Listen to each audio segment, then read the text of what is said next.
Let me introduce Anil Chikara, the co-founder of Evolve Technology, who is presenting this session for the conference. Anil? Thank you, Gary. Really appreciate the introduction. And I want to say thank you to Lou and the entire IAFX organization. We really appreciate the opportunity to speak with you all. And in fact, it's been a tremendous day as we listen to the various speakers and topics throughout the day. Really been interesting to hear sort of some of the challenges everybody's facing, and more importantly, how they're facing those challenges and the things they're trying to do to overcome them.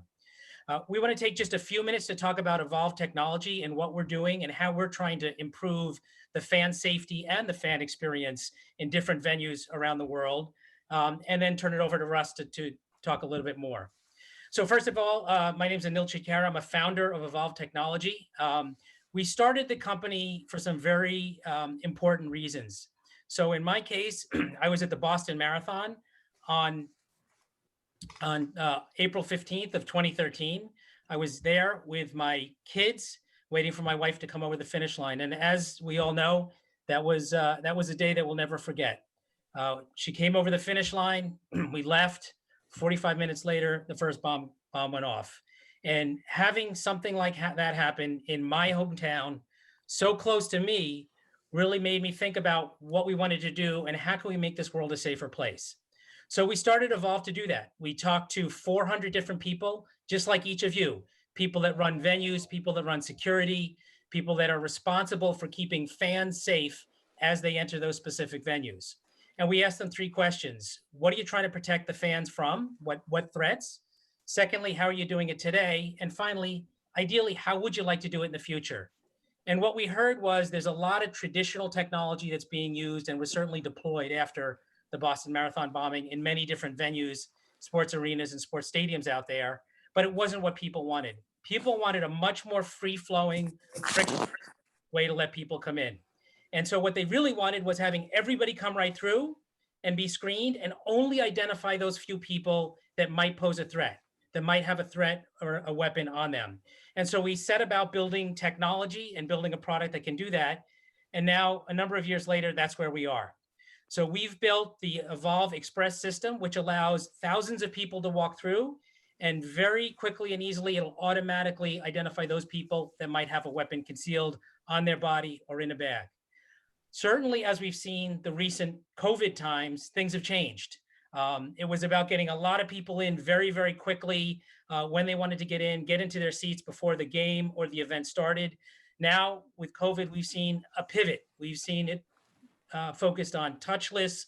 We've seen it focused on sanitization. So everything's going touchless. Ticketing's going touchless. We heard a lot about cashless transactions that are happening. So we have pivoted and enabled our system to provide touchless screening.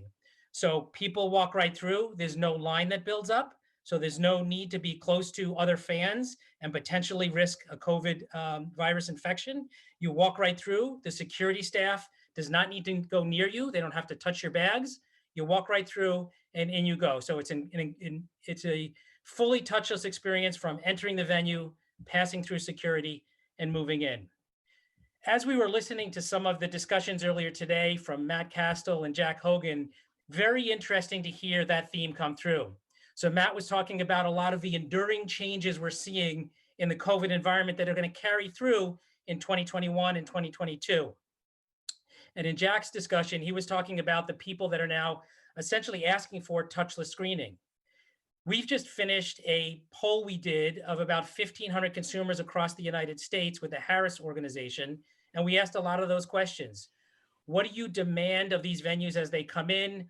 What will make you feel safe and comfortable? What will reduce your anxiety? And one of the very interesting findings was that 6 of 10 people that have a ticket to go into a venue, if they show up and there's a line, they said, we're not getting on the line, we're turning around and going home. 6 of 10 people. So all of you are doing the hard work to get people to buy the tickets, to come to your ballpark or come to your venue and come in. But 6 of 10 of them are saying, if I show up and there's a security line, which doesn't have social distancing there, I'm going to turn around because it's not worth the risk to me. So this whole idea of touchless screening, touchless ticketing, cashless is a very strong theme we see as we polled people across the United States, and really how we think about sort of the screening experience going forward. I'm going to pause here because I can talk all I want, but really seeing this system in action is makes a big difference. So we're going to play a very short video where you'll see people coming through and be screened in a touchless manner. Venues and facilities must ensure public safety and public health. New protocols must be implemented to screen visitors and staff for both weapons and potential health threats, while maintaining safe social distancing. Traditional methods using metal detectors and bag checks are becoming a thing of the past because they force tightly packed lines and contact between guards and visitors. Imagine screening for both weapons and elevated temperatures in an integrated, touchless manner. You can, using Evolv Express with the Evolv Thermal Imaging Package. Powered by Evolv's Cortex AI software platform, Express instantly differentiates harmless personal items from threats, making it easy for guards and frictionless for visitors. Express enables a smarter venue by providing analytics for a range of operational decisions. This combination of sensors and software forms a platform that detects threats of today, and the flexibility to add sensors and applications to detect threats of tomorrow. The Evolv Thermal Imaging Package adds a new thermal sensor and the Evolv TempCheck software application to Evolv Express, enabling screening of individuals for elevated skin temperature in an average of 2 to 3 seconds, followed by immediate touchless weapon screening, eliminating the need for multiple screening processes while maintaining a safe distance. Facilities can screen thousands of people per hour, providing peace of mind as visitors and employees return, knowing they've been screened for both weapons and potential health threats. The future of venue security is touchless security screening for multiple threats that gets smarter over time. Finally, venues can stop threats while assuring a welcoming experience. It's time to go touchless. Experience Evolv Express. So what you see there is the Evolv Express touchless security screening system. So we built it to detect weapons in a touchless manner. As COVID came up, customers were asking us, can you add thermal capability? Can you ensure that both weapons and virus can stay out of my facility as much as possible? So we added a thermal IR camera and integrated that into the overall ConOp there.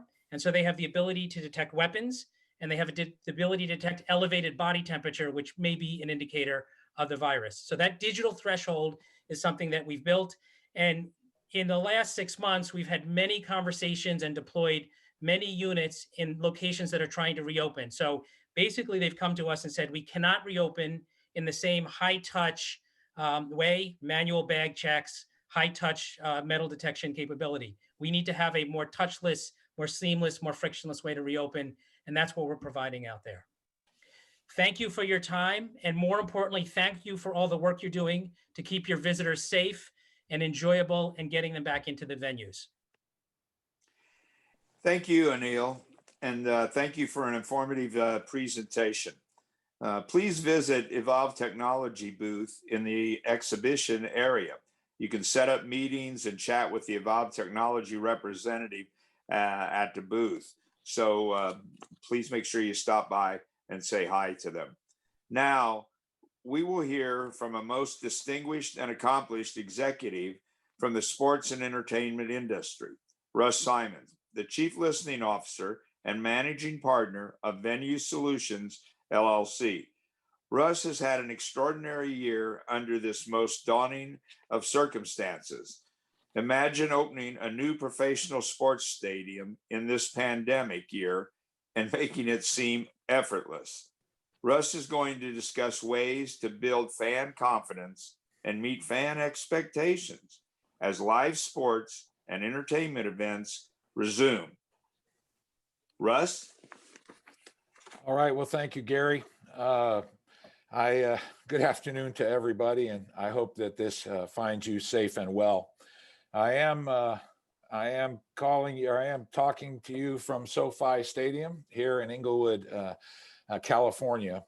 I always chuckle a little bit with Lou and Gary because I know they gave me a subject, and I wonder if some of what I'm going to talk about actually relates to it. And I assure you it will.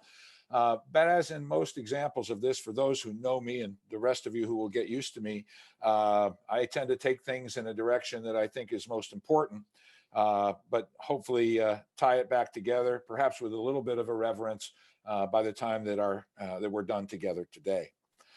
So as I was thinking about today, I try to think about information that I could convey to you that would create value. And I try to focus on things that aren't really part of the mainstream COVID response. And instead, I thought about things that I believe can create opportunity for us, despite the challenges that we faced. And these are the items I think we should all be thinking about so as not to waste the time we have to prepare.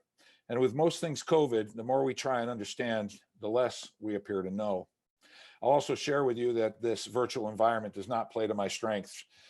Sitting here at this desk, talking to my computer is an unnatural thing for me. And candidly, it makes me feel a bit foolish. But I figure, okay, let's give it a go. So that's my perspective. And now let's see where it takes us. I'm going to focus on 4 items. The 3 key items are going to be the how to look at our organizations in the period we are, because that is really going to set the foundational level for how we might be able to prepare to welcome our fans back and to prepare our organization to be successful. I'm going to talk a little bit about some specific training, guest experience, some ADA issues.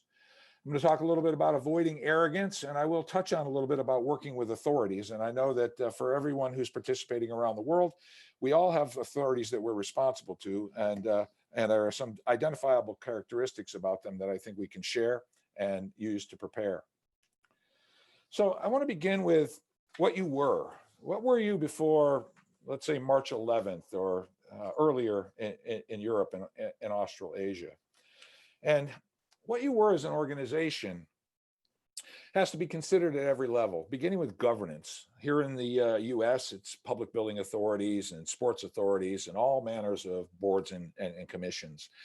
And if you're like me, the vast majority of these have been operating mostly without change other than persons and personalities. But that's not going to be okay, or it's not going to be enough for the environment that we're going to be facing. And I am optimistic. There's obviously been pretty good optimism over the last week or so with regard to the vaccines. There's a great deal to be optimistic about with regard to the therapeutics that our healthcare professionals have evolved since the COVID crisis has hit. And I am probably the most optimistic about rapid testing at a lower cost rate, because I think it's the combination of all of those things, along with personal protection and self-discipline, that are actually going to get us through the circumstances we're in now and provide the foundation for us to go back to an sports entertainment, mass gathering environment.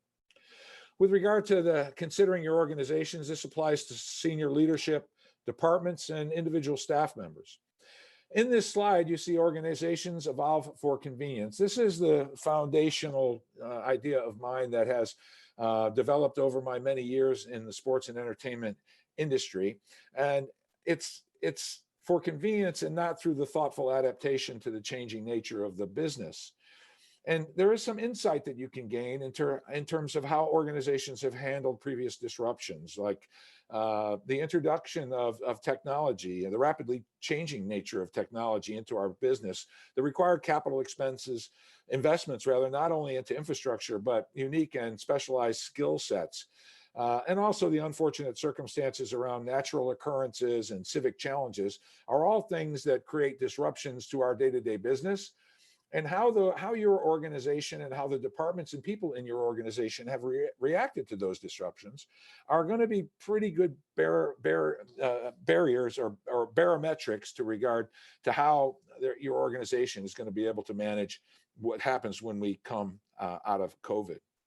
When I think about staff expectations in the concept of organizations evolving for convenience, we're quick to add to the burden of existing staff members. When somebody leaves, we don't want to really go out for a search. And can we take and give a little bit of a job to one person? Can we give a little job to another person?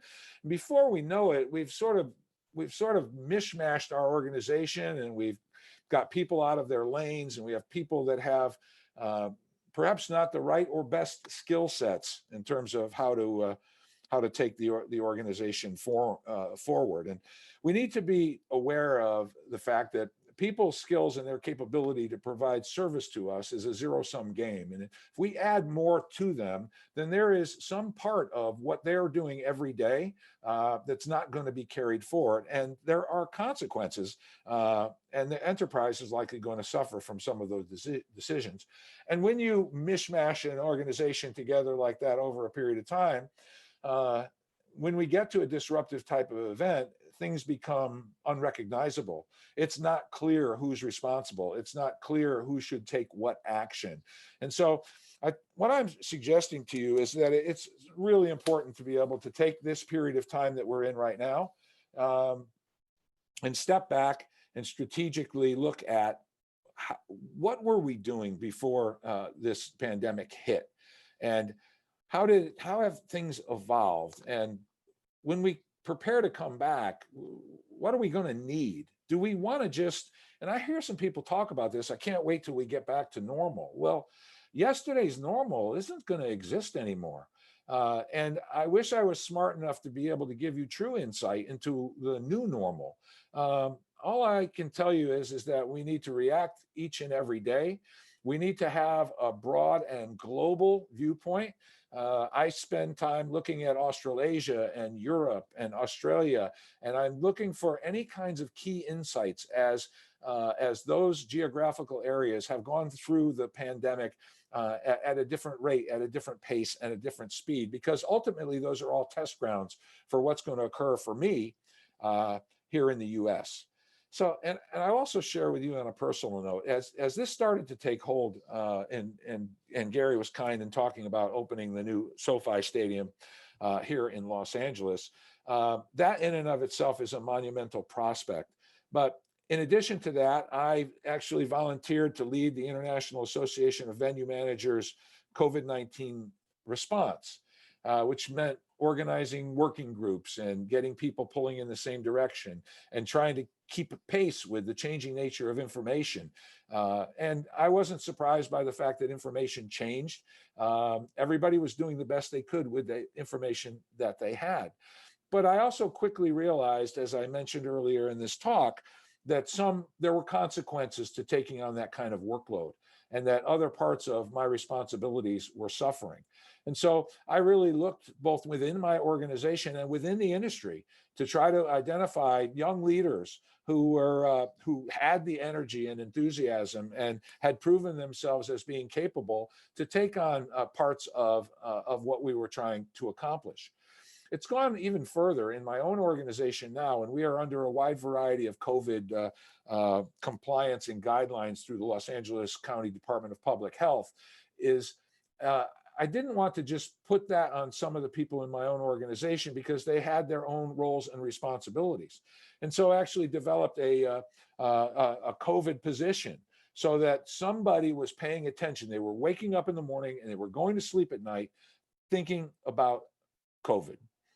And it's a great lesson for everybody, because all too often we think we have high performers and people who have have terrific work ethic, and we burden them. We put more on them whenever we can, without really thinking of the consequences to them personally and professionally, as well as the other things that they're responsible to deliver to our industry. It's when I think about what are you going to be, I think about that today. Now, we've had a number of us have suffered from a lot of consequences in our organizations with regard to people that have been laid off and furloughed and lost jobs. And these are some of the most painful and challenging, difficult situations that any of us might have imagined. And unless you've been in sort of a specific situation with a natural catastrophe or mass casualty event, this is the most comprehensive disruptor that our industry's ever seen, and certainly worldwide. So these COVID closures and challenges, they haven't been easy, but they offer actually an unprecedented opportunity, in my opinion, to re-examine how we do business. If we're sitting thinking that this is all going to be over sometime soon, not soon, and we're just going to go back to doing things the way we were going to do them, I think we're going to be sorely mistaken. And so my suggestion to you here, and really this ties directly into the foundation of what I think the work we need to do as individual facilities and enterprises, as well as the industry overall, to prepare to meet the challenges for tomorrow. There are very few times, as I mentioned, where we have a chance to reset. A major renovation in your facility or your property, a new building, a natural catastrophe, or in this case, a pandemic. Simply said, with everything at a standstill, there's never been an opportunity for us to have some time to reevaluate our organizational structure and our culture. And this means having an honest conversation with ourselves about the needs of the organization. You know, with a lot of people gone, and where are you going to get the new people from? And honestly, was the organization performing at the high level that you had expected it would, and that I'm suggesting it's going to need to perform at in order to make the changes that are about and that are happening to us. So I'm recommending that you strategically examine the foundational way your business has been operated, and look to discover opportunities in your organizational structure, your needed skill sets, your fit opportunities, who fits with whom, who works well, who has proven themselves in the past as being capable to meet the expectations of the future. And, you know, I expect that if you're honest in that and really get a wide variety of viewpoints, that it's going to bring positive changes to your reporting structure. It'll identify outdated procedures, inefficient processes. And I think this is what's really going to be necessary for all of us in terms of preparing for the new normal and coming back with a more appropriately skilled, streamlined, and nimble organization. So before we start talking about how are we going to return and what are we going to do, we really need to make sure that we're in the proper shape, the proper mission, vision, values, and culture to put together these organizations that have been decimated by the current circumstances. I said I wanted to talk a little bit about training in a COVID environment. And I would say that in general, most of the guest experience training that I'm familiar with, the basic foundations are based on science and human nature and experience in the business. And I don't expect that to change very much. But I do expect that by the nature of what's going on with the pandemic and a wide variety of people's personal views about all of this, that things like, you know, a new version of dealing with difficult people. When they say no, when you ask them whether they should wear a mask, you know, many of you might be familiar with the current popcorn theory.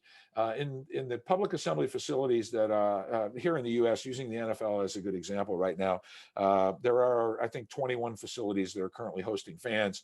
And the communication to the fans is you have to wear your face covering or mask all the time, except when you're eating. And so some pretty creative guests and partners of ours have gone in, and the first thing they did is buy the large bucket of popcorn and then eat one kernel at a time for 2 hours and 45 minutes. And so now, you know, the one party ups the game, the other party responds. And so now several facilities are moving to sort of outlaw popcorn, the kernel effect, if you would, popcorn and peanuts. And in their communications, more appropriately described that it's active eating and take a bite and put your mask back on and those kinds of things. And so there are going to be a lot of challenges with that. There are going to be challenges with regard to ADA. And, you know, when we talk about communicating with our guests from guest experience, you all, I'm sure, are aware that only about 7% of communications with our guest is words. Another percentage of our communication is tone, which now is going to be adversely affected by masks and face coverings, and then also body language. And so how do you effectively communicate it with a guest when they can't see your mouth? You know, some people, not me, have smiling eyes, you know, and so maybe we need to look for those type of traits as we start thinking about repopulating our guest experience.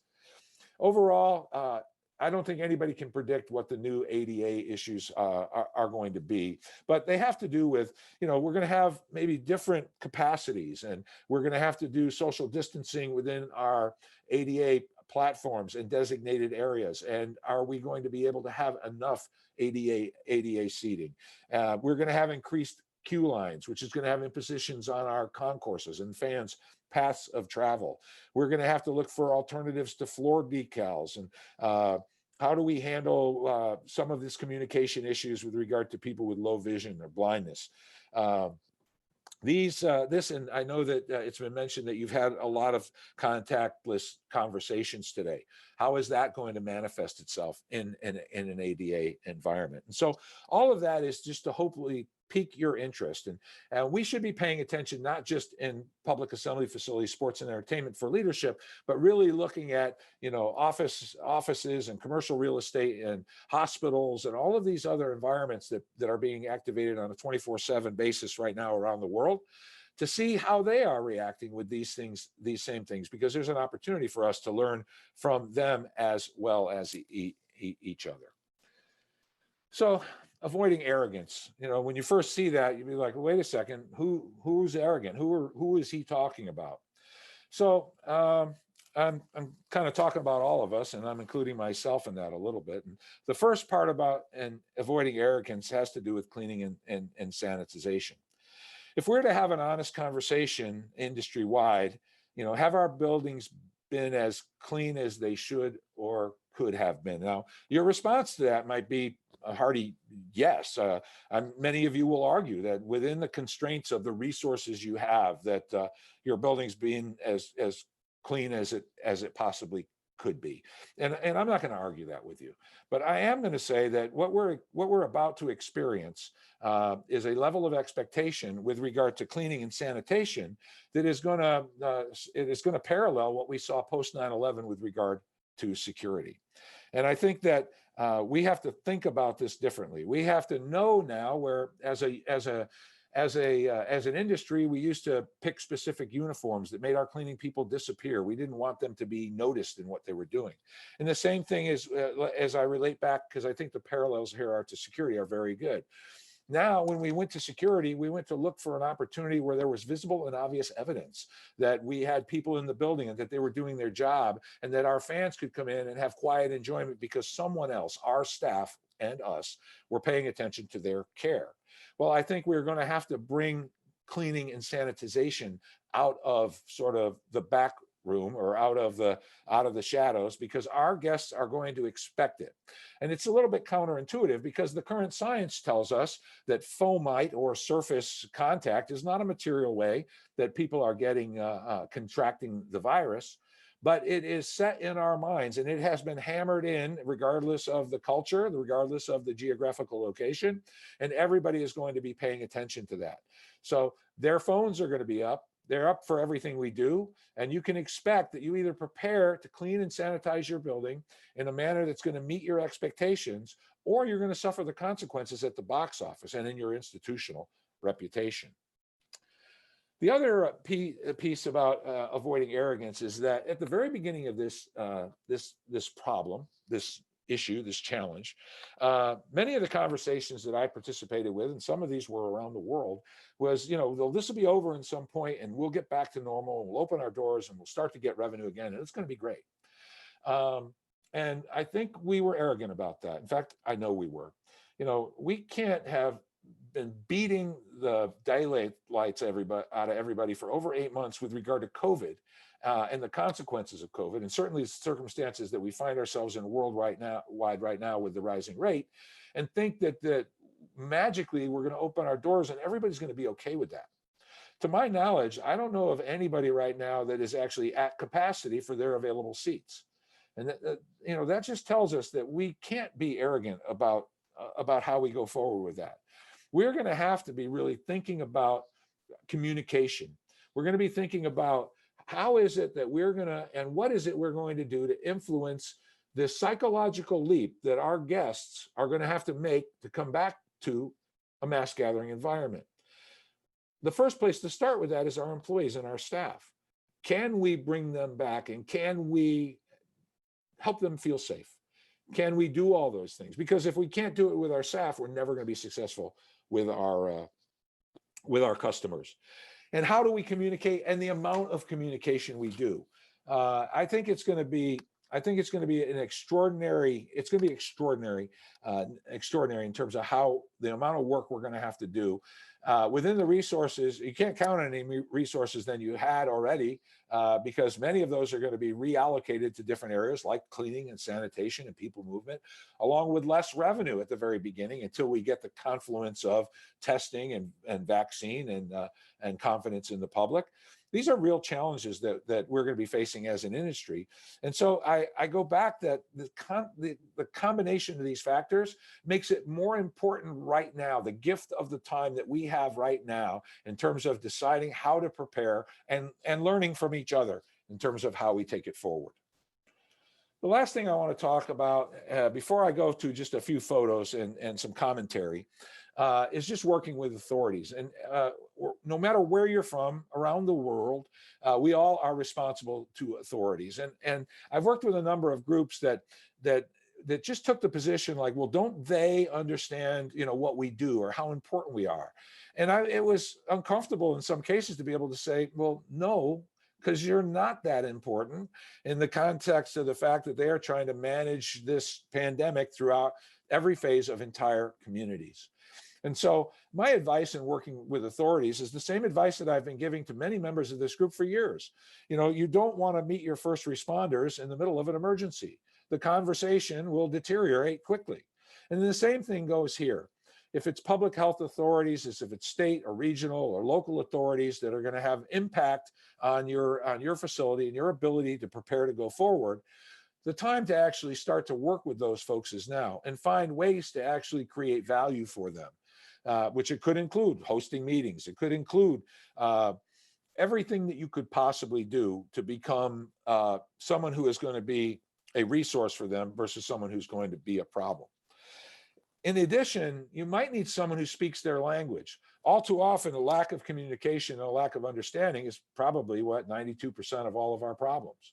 In this case, just because they use words that are similar to the words that we use in the vernacular that's present in public assembly facilities, it does not mean that those words mean the same thing.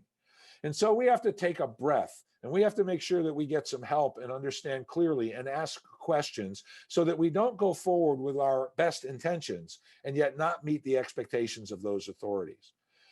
So the things that I've discussed with you so far are all of the things that we have to get right before we actually start to execute the plans for partial spectators and increasing spectators and going forward with normalized events at some time in the future. And as I began this, I said that I was optimistic about this, and I am. But the realistic part of me is I think it's going to be a very challenging next 6 months until all of these things manifest themselves. And so that means that there is a period of time for each and every one of you, your organizations, your departments, to be thinking about what you were. What do you want to be going forward? In fact, what do you need to be going forward? Now, I know many of you might be interested in a little bit about SoFi Stadium because there's not a lot out about that. So if you'll just give me a few minutes, I'll take you through and give you some sense of what this new facility, engineering marvel, whatever you want to talk about, is in front of you. So the stadium itself is right in front of you here. And what you're looking at is our two lakes. And this is an iconic waterfall. That is it's also a sustainable, passive sustainable technique to clean water. We'll partially treat that water and we will use it for sustainability and watering the landscaping that you see in the foreground of the photo, estimated to save up to 25 million gallons of water per year. In between the stadium, which would be on your left, and the far right part of our canopy is a 6,000 seat performance venue. Not performing arts, just music, esports, plenary sessions, product launches. We are in Los Angeles, award shows, that type of thing, separated by a 44,000 square foot, 2.5 acre plaza, all under an 865,000 square foot canopy, of which 525,000 square feet is ETFE, ethylene tetrafluoroethylene. Here's another view across the lake. This is where people who are coming from our 515,000 square feet of retail will move towards the stadium and the performance venue for their entertainment. Another couple of views. Inside, this is likely our most iconic feature. This is called the, right now it's just the video board. It is the first two-sided board on the planet. It's 110 yards long, 65 yards wide, 45 feet high on the north and south, 45 or on the east and west, and 28 feet high on the north and south. It is 70,000 square feet of 4K HDR video, 80 million pixels, weighs 2.4 million pounds, and the base is 126 feet from the field. And this field is 100 feet below grade here in Inglewood. Oh, how'd that get in there? Holy Toledo! That's my cutout during Rams games, and that's my dog River. Here would be a view from our bungalow seats in the north end zone, just to give you a little different perspective. Stadium itself seats 70,240 and is expandable to 100,000 seats for special events. Relating to COVID, on the left, what you're going to see is that this is the area where our broadcast team, working in the control room, they get their food based on the appendixes that are issued by Los Angeles County Public Health. They get their food in their break room, but they must take their food upstairs to an outdoor break area, which to consume it, and also only one table per chair. On the right-hand side, you're seeing the listed appendixes, and there are a wide variety of appendixes that cover the different activities that take place in our stadium. Some are for sports and entertainment, some are for office use, some are for filming. There are a variety of things that have to be displayed in a public area. And going back to working with authorities, if they tell you to put up a sign, then put up 5. What I tried to do as they were visiting our stadium, when authorities visit, they have to give you something to do. So we were prepared for that. We understand the nature of a bureaucracy. So when they asked us to do something, it was my goal to get it done, have it up, be posted, new furniture, whatever it took, and have a photograph back to them on text before they left my property. That creates a foundation of familiarity. It creates trust. And it means that when they have all of the other things that they are tasked to do, they're not going to be worrying about me.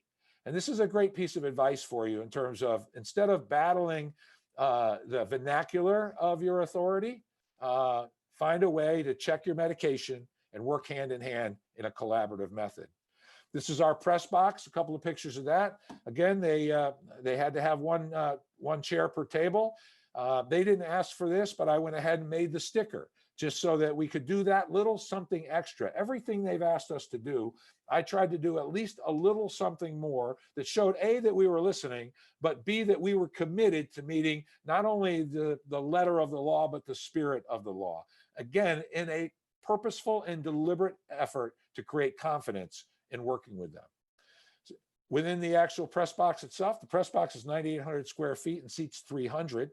So here, whenever, like you'll see, this is a Rams game. They're not using all 300 seats for a regular game, so they identify their layout. This is their business, and then we come back in and make sure that any of the other spaces that are not being occupied, that we are clear with no access, which is to minimize the opportunity for people to come sit down close to each other, chit chat with each other. That violates the spirit of the social distancing that the county has asked us to do. On the left-hand side, this is our broadcast compound for the TV trucks. This was just this past Sunday with a Fox broadcast. You can see that everything's packaged. You can see the plexiglass that protects the person working from the catering area from the people who are coming up to get things. In general, this wasn't anything that we were asked to do, but again, it's the spirit of compliance that actually creates a favorable environment for you with your authority. Oh, how did that get in there? Again, my dog River, and the most amazing pumpkin that my wife's ever done. Also, on the left-hand side, for those of you who are in the facility and entertainment business, that's the back of a seat that a pressure washer exhaust was parked too close to. You just never know, even in a COVID environment, what kind of things can surprise you. On the right-hand side, you're seeing a sticker that was initiated by our food service and retail partner, Legends, in a way, and this is being done for employees right now, but we'll continue it in a COVID environment when we're allowed partial guests. And again, it's just that little something extra. It's the little piece of a communication that in little pieces add up, and in in the confluence of all of these things together, start to create an environment that we think our customers can be comfortable with in coming to mass gathering.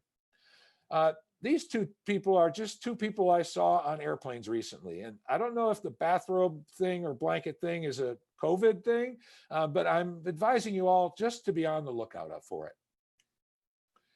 So during our time, we talked about your organization, the unique opportunity you have right now to be able to honestly evaluate where you are and where you may need to be, organization, skill set, undoing some of the good intentions of convenient organizational evolution in the past, a little bit about training for a COVID environment on top of what are probably your already very, very substantive guest experience commitments. Avoiding arrogance. I would say avoid arrogance in all things, but certainly here I've been focused on cleaning and also the idea that we're special and that people are going to come to us no matter what's going on in the marketplace, and the importance of going the extra mile with the authorities. The authorities can be your friend, but they can also be your worst enemy. With that, I'll thank you and hope that you stay safe out there. Russ, thank you so very much. I think it was that was fantastic. Having sat through all of them today, I heard a lot of things that I didn't hear in any other stations, but were valuable takeaways that I think anybody that's involved in the sports and entertainment industry would be wise to think about and move forward with. This is really great. Again, I think it's a confidence building aspect of this. I like that about the staff. I mean, that's the people we rely on, right? I mean, if we can't keep them happy and going, how do we expect to keep fans happy in our venues? So 100%. Excellent point. Excellent point. Thank you again to Evolve Technology, whose generous sponsorship made this presentation possible. We certainly appreciate it and encourage you to go by their booth. And thank you to all for attending this session of the conference. We hope you got a lot out of it as we did. And we look forward to another day of events. We also want to thank VFairs for hosting this virtual event today. They brought together the world today, and we look forward to meeting again tomorrow.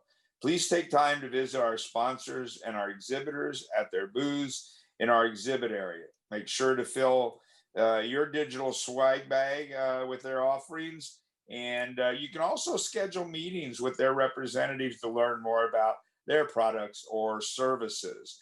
We invite each of you to join IIFX and other sports and entertainment fans and professionals as we build a path to return to work, play, and spectate.